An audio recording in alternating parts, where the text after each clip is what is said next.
Good morning. This is day 3 of the road trip, and I just wanted to share with you some of the things that I've been experiencing, some emotions and whatever, and what is really helping me to overcome my fears of going to California, even though it is on fire. Yes, and I don't have all of my details in place, but I really want to experience the Christian faith, the faith that helps me to walk. The Bible says we walk by faith and not by sight. My sight is telling me California is on fire. Why are you going? But faith is telling me, but God will be with you, and He's calling you. He's leading you there. So just keep going. This morning, I was reading Isaiah 43, and it was just so personal, Isaiah 43, verse 1 and 2 through 4, 5. There are many promises in the Bible that talk about how He will not leave us nor forsake us. But this one really was very specific to the challenges that God's servants will have to face. He says, "But now thus saith the Lord that created thee, O Jacob, and He that formed thee, O Israel, fear not, for I have redeemed thee. I have called thee by thy name. Thou art mine." And this is a very personal verse that I was resting on. It said, "When thou passest through the waters, I will be with thee, and through the rivers, they shall not overflow thee. When thou walkest through the fire, thou shalt not be burned, neither shall the flame kindle upon thee." And you can continue to read through if you want the chapter of Isaiah 43, but it just talks about God's people and how He promises to be with us and to carry us through difficult places because we're His servant. I was just journaling across my experience here leading up to these 2 weeks, and I just want to be transparent with you. I came on YouTube and I was very excited, and I was like, yeah, this is it, I'm going. But what happens after, I honestly, for the last 2 weeks since leaving Minnesota, I have been very, very, very in a weird space, in a funk, if you will.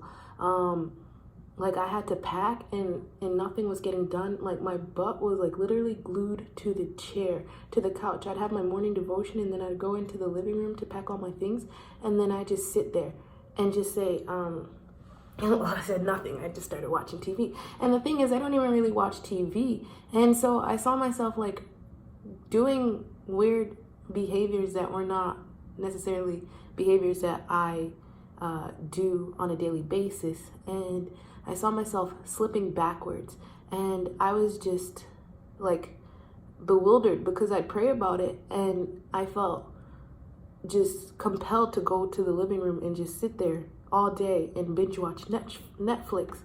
And I was like, Lord, I'm not being productive, and please help me to get out of this funk. I don't know what's happening. Are you with me? Are you not with me? What's going on? And one morning I woke up, but before I even had my devotion or anything, I was still laying in bed, and it was this voice came in and was like, "Ayana, you are scared out of your mind." And I was like, whoa, I am scared out of my mind, I felt like I was being paralyzed by fear, and nothing could break it until I understood what was happening. And then I was able to see Elijah's story in a different way, how he had just gone through this big showdown on behalf of God, and then Ahab, sorry, I just woke up. Ahab tells Jezebel, Elijah just slayed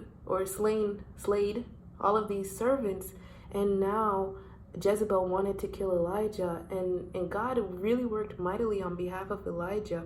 But now Elijah's running away, and he runs to the wilderness, and he runs into a cave. And it was just so profound, because it was in that cave that Elijah heard God whisper to him. You know, it was in that cave that Elijah was being intimate with the Lord, you know. And after all of that, well, during that whole process though, there was an angel that that told Elijah, arise and eat, because the journey ahead of you is really great. And I was just very I was very like encouraged to hear all of those things. But even after Elijah goes through all of those things, at the very end, God gives him the instructions after being in that cave. After having that time with Elijah in the cave, he gives him the instructions for him to go forward. And the Bible says that Elisha went forth and ministered unto Elijah. And I just find it so funny, because like in my own experience, I felt like I was in a cave of fear, a cave of despondency, a cave of like, you know, just different things. And when God whispered to me and told me what was happening, and told me just go forward in faith, he sent me my Elisha. He sent me somebody to minister unto. He sent me Abby. And I just really appreciate that despite my humanness, my errors, and my flaws and all, God still loves me enough to say, keep going forward, like I have greater ahead, and this is just an experience that you have to go through. And he encourages me through his word. He tells me that though there are fires, the flame will not kindle upon me. And I was laughing when Abby walked in the room, because it was like so funny that as I said this, you know, she even walked in, my encourager. And so I just really wanted to share that with you guys, because just to show my perspective, like, no, I'm not going in like, nothing is happening over there in California. Like, I'm aware that things are occurring. I'm aware that I don't have a car. I'm aware of everything. Also that the lady that I was going to be staying with, she mentioned that she anticipates me to be moving out by December. So, you know, there are other little details that have not been fully revealed to me, and that is okay, because I want to walk by faith. And so I just thank you for being here and watching. And I hope that this encourages somebody. I do know that there will be a lot more testimonies, because there are so many unknowns. So stay tuned for more on Journey Unknown.